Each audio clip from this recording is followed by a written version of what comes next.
नमस्कार, जनता टीवी देख रहे हैं आप। मैं हूं आपके साथ अमन त्रिपाठी।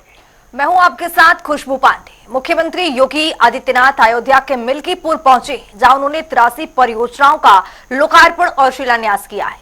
इस दौरान मुख्यमंत्री ने कहा, अच्छी सरकार होती है तो विकास लेकर आती है। वहीं विपक्ष पर जमकर निशाना भी साधा।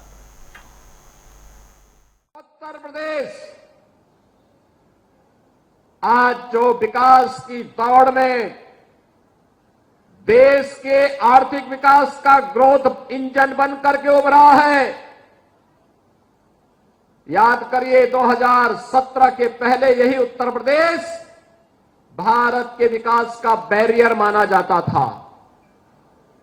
उत्तर प्रदेश के नौजवानों के सामने, उत्तर प्रदेश के नागरिकों के सामने पहचान का संकट तत्कालीन सरकार ने खड़ा किया था।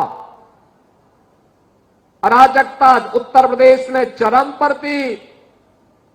विकास की योजनाओं में भेदभाव होता था, महापुरुषों का अपमान होता था। हमने पिछले 7-7.5 वर्ष में भारतीय जनता पार्टी की डबल इंजन सरकार ने विकास के कार्यों को द्रुत गति से आगे बढ़ाया। आज आपको 4 लेन की सड़कें दिखती होंगी, 2 लेन की सड़कें दिखती होंगी, गांव की बेहतर कनेक्टिविटी दिखती होगी। गांव-गांव और मजरे-मजरे में बिजली भी और पानी की भी व्यवस्था आज आपको दिखती होगी। बिना भेदभाव के हर गरीब को एक-एक आवास उपलब्ध होते हुए आपको देखना होगा। हर गरीब के घर में शौचालय बनाने का कार्य उत्तर प्रदेश के अंदर 2 करोड़ 62 लाख परिवारों को एक-एक शौचालय देने का कार्य इन 7.5 वर्ष के अंदर किया गया। तो 56 लाख गरीबों के एक-एक आवास भी बने। 1,20,000 मजरों तक बिजली पहुंचाई गई। तो 1 करोड़ 56 लाख से अधिक परिवारों को फ्री में बिजली के कनेक्शन भी दिए गए। 1 करोड़ 83 लाख परिवारों को उज्ज्वला योजना के फ्री के सिलेंडर भी दिए गए हैं। और इसी अयोध्या में हमने घोषणा की थी कि होली और दीपावली में फ्री में भरा हुआ सिलेंडर भी इन परिवारों को उपलब्ध करवाने का कार्य करेंगे। यह कार्य भी गत वर्ष से प्रारंभ हो चुका है। फिर दीपावली आ रही है, फिर से भरा हुआ सिलेंडर इन परिवारों को प्राप्त होगा। बहनों और भाइयों, 15 करोड़ लोग उत्तर प्रदेश में फ्री में राशन का लाभ प्राप्त कर रहे हैं। आज जो ये सुविधा मिल रही है, क्या 17 के पहले संभव था? 17 के पहले गरीब का राशन समाजवादी पार्टी के गुंडे हजम कर जाते थे। किसी गरीब को राशन नहीं मिलता था। इसी बीच रुक करेंगे एक बड़ी खबर की और बड़ी खबर, बड़ी जानकारी सामने इस वक्त की है। बड़ी खबर, भ्रष्टाचार का मामला सामने आया है। ये बड़ी जानकारी आप तक पहुंचा रहे हैं। सीसी रोड निर्माण में गड़बड़ी का ये मामला सामने आया। भ्रष्टाचार इस मामले में देखा गया है। सीसी रोड निर्माण को लेकर गड़बड़ी की ये खबर सामने आ रही।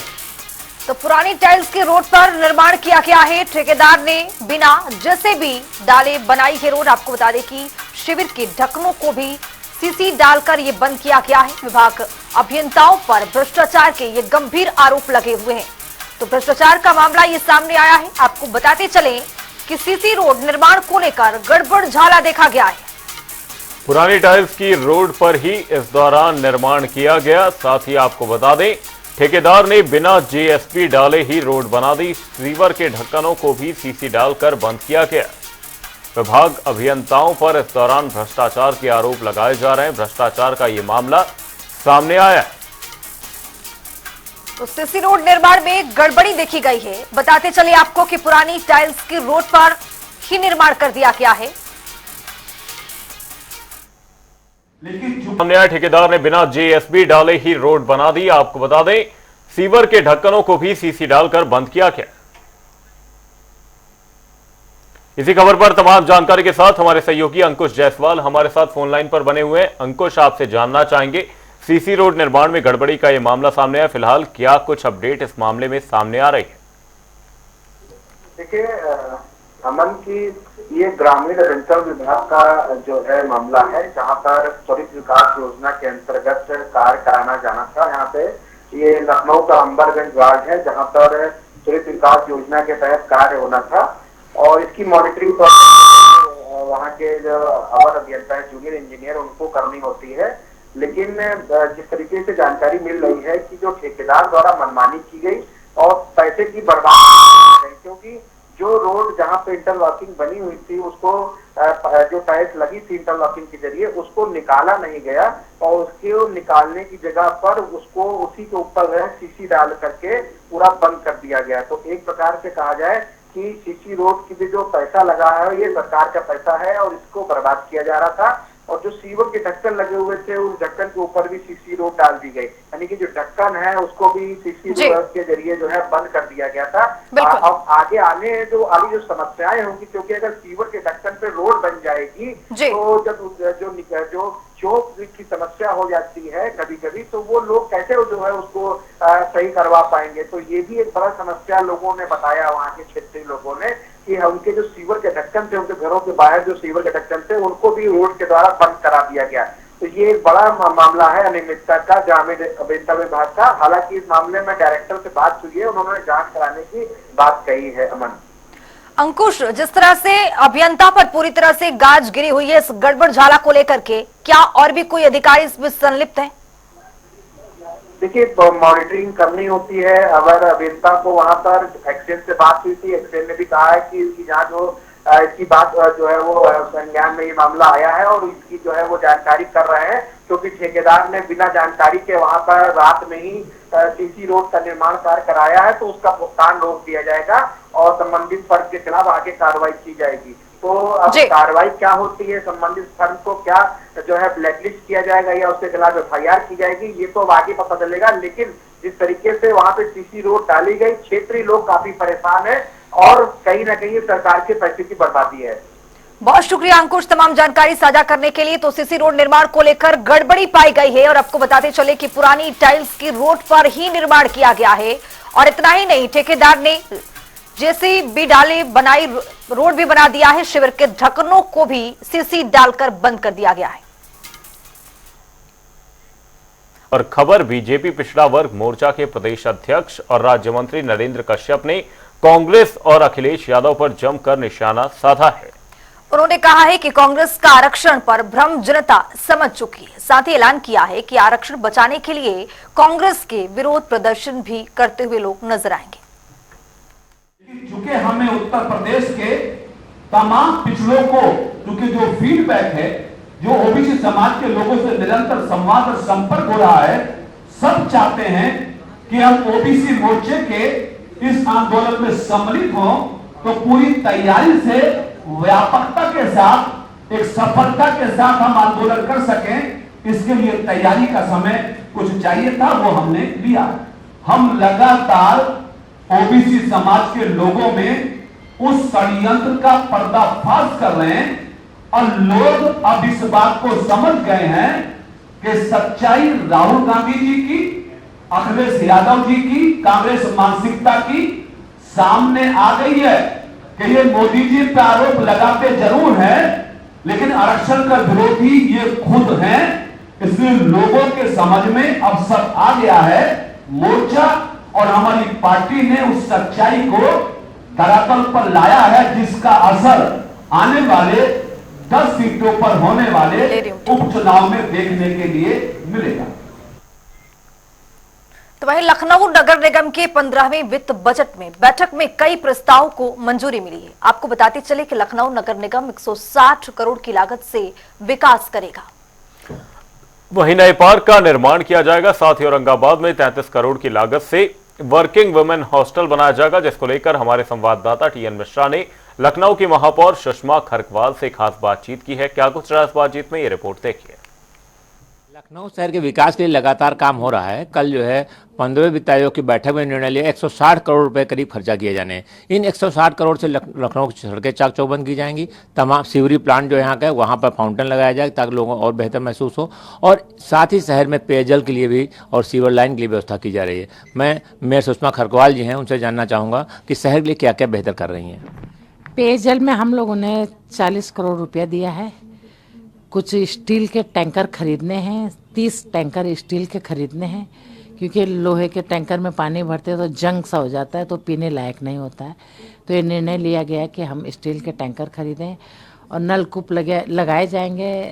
35 नलकूप लगाए जाएंगे। 4 CM ग्रिड के रोडें हैं जो सैंक्शन हुई है लखनऊ में, और हम लोगों ने एक नाले जो पानी जल भरा होता है इसके लिए एक मास्टर प्लान बनाया है कि जिससे नाले जो है कनेक्टेड होंगे, जिससे जल भराव की समस्या से समाधान हो। आप तो चुनाव से पहले भी लगातार कहना था आपका कि मैंने तब भी आपको कवर किया कि नालियों की समस्या दूर करेंगे, जल भराव समस्या शहर दूर होगी। काफ़ी कुछ निजात मिली भी है, लेकिन अब जो है कदम कुछ बचे हैं जो जहाँ काम नहीं हो पा रहा, उसके लिए क्या कदम उठाएंगी?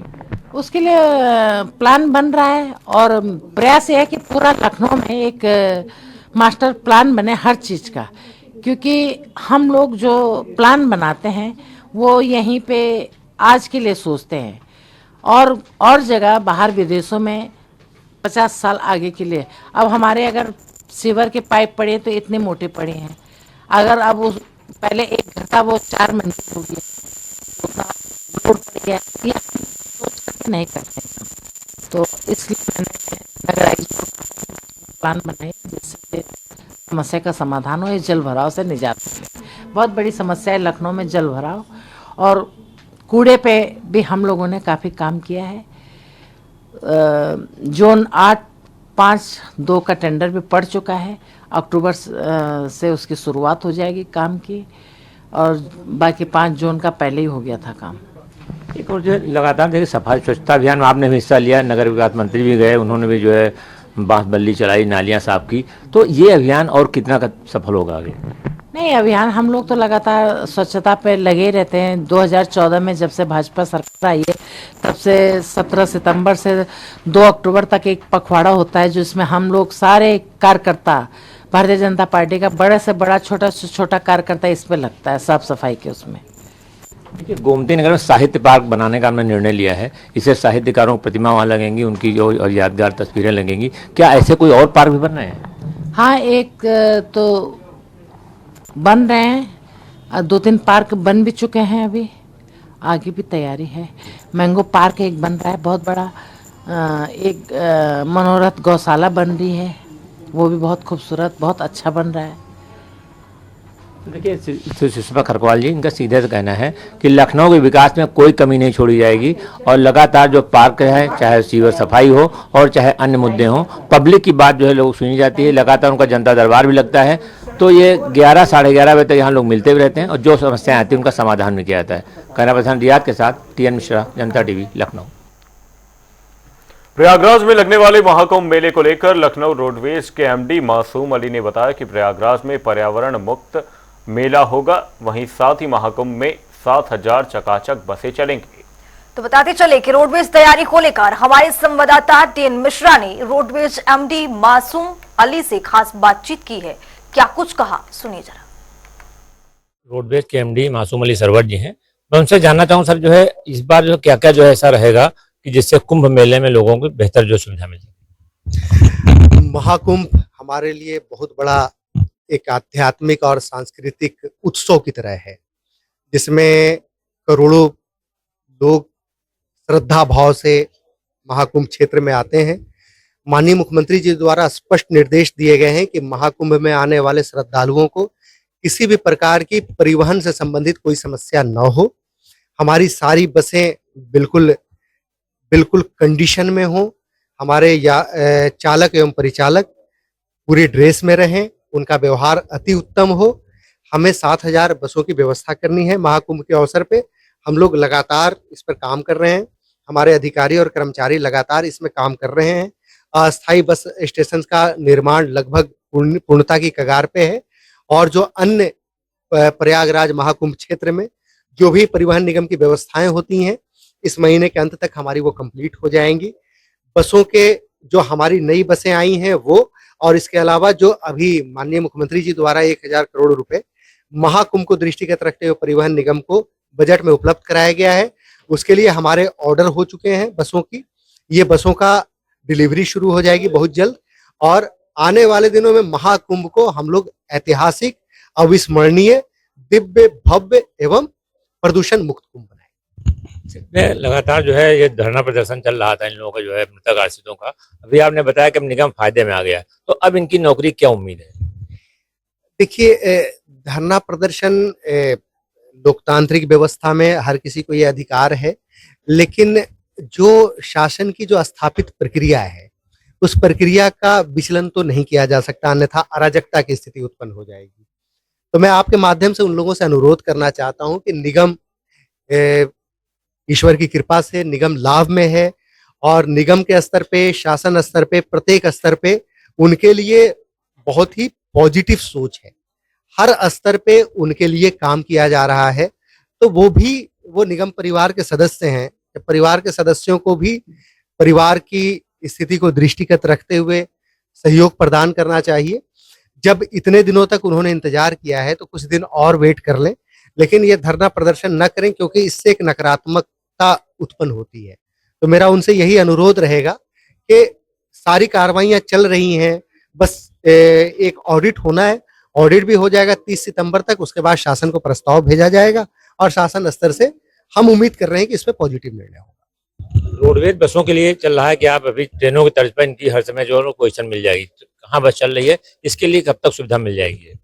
ये हम लोग अक्टूबर के प्रथम सप्ताह में इसको गो लाइव कर देंगे, यानी हमारी ट्रायल शुरू हो गया है। ऑलरेडी ऐप भी बन चुके हैं, कंट्रोल रूम पूरी तरीके से संचालित हो चुके हैं, हमारी सभी बसों में डिवाइसेज लग गए हैं, केवल और केवल उसे गो लाइव करना है। तो हम लोग चाह रहे हैं कि वो बिल्कुल एरर फ्री हो, उसमें किसी तरह की कोई गलती ना हो, इसके लिए 15 दिन ट्रायल चल रहा है। तो थे मासूम अली सरवजी, इनका सीधे से कहना है कि रोडवेज यात्रियों को ट्रेनों की तर्ज पर बेहतर बसों के आवागमन सुविधा मिलेगी, हर बस के बारे में उसे जानकारी मिल सकेगी। साथ ही मृतक आश्रितों की भर्ती के लिए उन्होंने कहा यह प्रक्रिया शुरू हो चुकी है और जल्द ही उनको सुविधा मिल जाएगी। पहला प्रशांत रियाद के साथ टीएन मिश्रा, जनता टीवी, लखनऊ। बुलेटिन में आगे बढ़ेंगे। बहराइच जिले में पिछले कुछ दिनों से भेड़ियों के हमले से इलाके के लोगों में दहशत का माहौल है।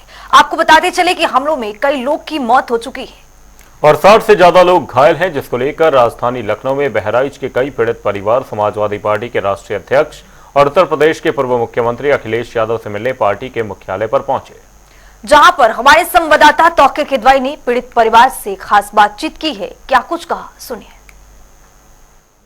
बहराइच में भेड़ियों के आतंक से परेशान गांव वाले आज समाजवादी पार्टी के राष्ट्रीय अध्यक्ष अखिलेश यादव से मिलने पहुंचे।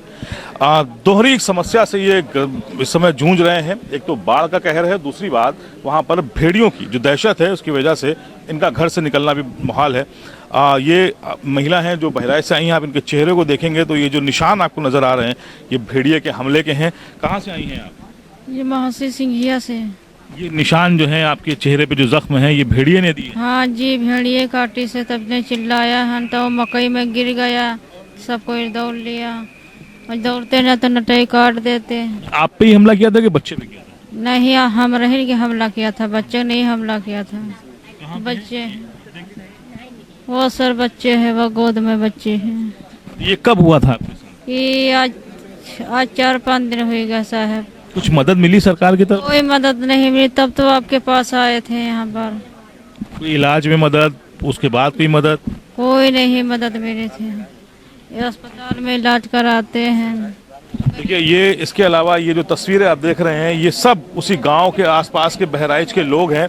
ये यहाँ पर अपनी व्यथा सुनाने आज समाजवादी पार्टी के राष्ट्रीय अध्यक्ष अखिलेश यादव को आए थे। ये वो बच्चे हैं, ये निशान जो आप देख रहे हैं इन बच्चों के चेहरे पर ये उस भेड़िए ने दिए हैं। इनके हमले से इनके माँ बाप ने किसी तरह से उनको बचाया है। आप लोग कहाँ से आए हैं? भवानीपुर। हमला हुआ बच्चे के ऊपर? हाँ, हमने किसके ऊपर? शिवानी के ऊपर हुआ था, भवानीपुर। हाँ, नट्टी। शिवानी कब हुआ था? 5 बजे रात में। कहाँ सो रहे थे आप? घर में। घर के बाहर आया था भेड़िया? उठा ले जा रहा था आपको? फिर किसने बचाया? पापा ने। हमने ये निशान गर्दन पे जो आप देख रहे हैं ये उस भेड़िए ने दिए हैं। ये उसके हमले में बच्चे घायल हुए हैं। बताया जा रहा है कि 60 से ज़्यादा बच्चों को उसने हमला किया, वो अस्पतालों में हैं और उसके अलावा 10 से ज़्यादा मौतें अब तक भेड़ियों के हमले में हो चुकी हैं।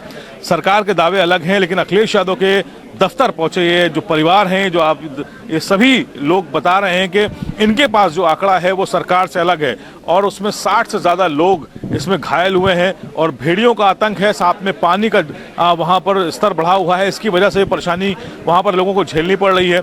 मुआवजे के नाम पर इनको किसी को 5,000 या फिर किसी ऐसे परिवार को कोई भी रुपया नहीं दिया गया है।